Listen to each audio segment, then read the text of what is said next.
കാലത്തെ ഇന്ത്യൻ നിരത്തുകളിൽ ആഡംബരത്തിൻ്റെ പര്യായം, ഇന്നത്തെ ഏറ്റവും വലിയ നൊസ്റ്റാൾജി, ദി അംബാസിഡർ. ഈ അംബാസിഡറിൻ്റെ ഉടമസ്ഥൻ ഇടക്കൊച്ചിയിലെ ബാബു ആന്റണിയാണ്. അദ്ദേഹത്തെയും പരിചയപ്പെടാം.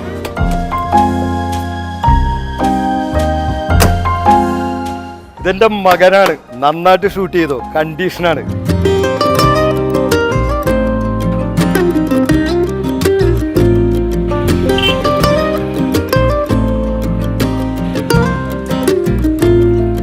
ആന്റണി ചേട്ടാ, എന്താ മോളെ, എപ്പോഴാ ഈ അംബാസിഡർ വാങ്ങി? 2004 ഡിസംബർ 3 വാങ്ങിയത്.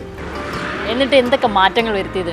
മാറ്റങ്ങൾ വരുത്താൻ ജീവിക്കണ്ടേ മോളെ. അംബാസിഡർ വണ്ടി ആ സമയത്തൊക്കെ ഒത്തിരി ആവശ്യക്കാരുണ്ടായിരുന്നു. പിന്നെ കോളേജ്, ഇൻഡിഗോ, ഇന്നോവ ഇതെല്ലാം ഇറങ്ങിയപ്പോൾ ഈ വണ്ടി ഔട്ടാകാൻ തുടങ്ങി. അപ്പോൾ ഇവനെ ഒന്ന് സംരക്ഷിക്കാൻ ഞാൻ തീരുമാനിച്ചു. അങ്ങനെ ഞാൻ പഴയ OHV 9058 ബോഡിയാണ്, 58 ബോഡിയാണ്. ഇവനെ ഞാൻ ഒരു പഴയ സ്റ്റൈലിലേക്ക് അങ്ങോട്ട് ആക്കി.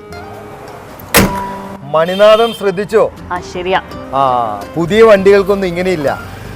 ഈ ഡോറ് ലോക്ക് പണിതെടുക്കാം. ഇതെല്ലാം മെക്കാനിസമാണ്. പുതിയ ഡോറുകൾക്ക് കംപ്ലൈൻറ്റ് വന്നു കഴിഞ്ഞാൽ അത് റീപ്ലേസ്മെൻറ്റ് ചെയ്യുക, ഇത്രയേ ഉള്ളൂ. ഇതാണ് അംബാസിഡർ വണ്ടിയുടെ പ്രത്യേകത, മണിനാഥം. ഈ ടയർ എന്ന് വെച്ചിട്ടുണ്ട്, ഇത് നൈലോണാണ്. നൈലോൺ ടയറുകൾ എന്ന് വെച്ചാൽ നമുക്ക് റീത്രെഡ് ചെയ്യാം. നമുക്ക് 3 പ്രാവശ്യമെങ്കിലും കട്ട് ചെയ്ത് ഉപയോഗിക്കാം. പിന്നെ ഇത് വിശാലമായിട്ടുള്ള ഡിക്കിയാണ്. പിന്നെ ബമ്പർ വളരെ സ്ട്രോങ് ആണ്. ഇത് എവിടെ ചെന്നും ഒരു മതലിട്ട് ഇടിച്ചാലും ആനയുടെ ദന്തം പോലെയാണ് വരും. ബ്രേക്ക് ലൈറ്റിലായി ഇത് പമ്പരത്തിൻ്റെ ആകൃതിയാണ്. ഇതൊരു 5-8 വർഷം നിന്നാലും ഇത് മങ്ങത്തില്ല. വളരെ ബ്രൈറ്റ് ആയിരിക്കും സാധനം. എത്ര കാശിനാ അന്ന് വാങ്ങിയത്? അന്ന് വാങ്ങിയത് 2,85,000 രൂപയ്ക്കാണ് ഞാനിത് വാങ്ങിയത്. 2004 ഒരു ഇൻഷുറൻസ് എല്ലാം കൂടി ഒരു 3 ലക്ഷം രൂപയായിട്ടില്ല. ഗോവ, മദ്രാസ്, പിക്കപ്പ് എല്ലാം, മൂന്നാർ, തേക്കടി എല്ലാ സ്ഥലത്തും പോയിട്ടുണ്ട്.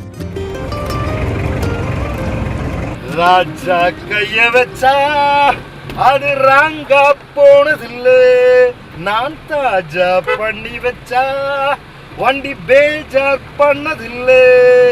சிறுசு என்றாலும் புதுசு என்றாலும் சிறுசு நம்பேலதான் பரபம்பம்பம் ராஜா കയ്യ വച്ചാ. ആന്റണി ചേട്ടാ, പറയൂ മോളെ, എന്താ ഇതിനുള്ളിലുള്ള പ്രത്യേകതകൾ? ഈ വണ്ടി പഴയതാണെങ്കിലും ന്യൂ ടെക്നോളജിയുടെ എല്ലാവിധ ഫെസിലിറ്റിയും ഇതിലുണ്ട്.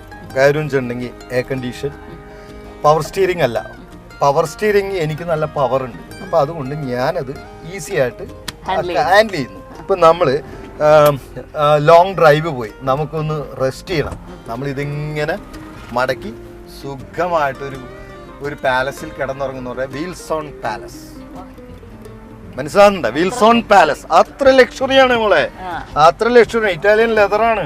Ambassador car government, central government റോട്ടിൽ നിന്ന് എടുത്ത് മാറ്റണം എന്ന് പറഞ്ഞാൽ മാത്രമേ ഇത് ഞാൻ മാറ്റത്തുള്ളൂ. അതുവരെ കൊണ്ടു കിടക്കും ഞാൻ. ഡൽഹി പോകേണ്ടി വന്നാലും, മോദിയുടെ കാൽക്കൽ വീടാലും എന്റെ മോദി ഈ വണ്ടി ഒന്ന് രക്ഷിക്കൂ എന്ന് ഞാൻ പറയും, അപേക്ഷിക്കും ഞാൻ.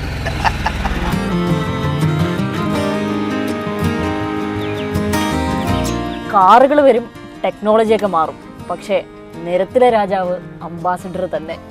ആന്റണി ഗ്രിഗറിക്കൊപ്പം കൊച്ചിയിൽ നിന്നും ശ്യാംലി ശശിധരൻ, മാതൃഭൂമി ന്യൂസ്.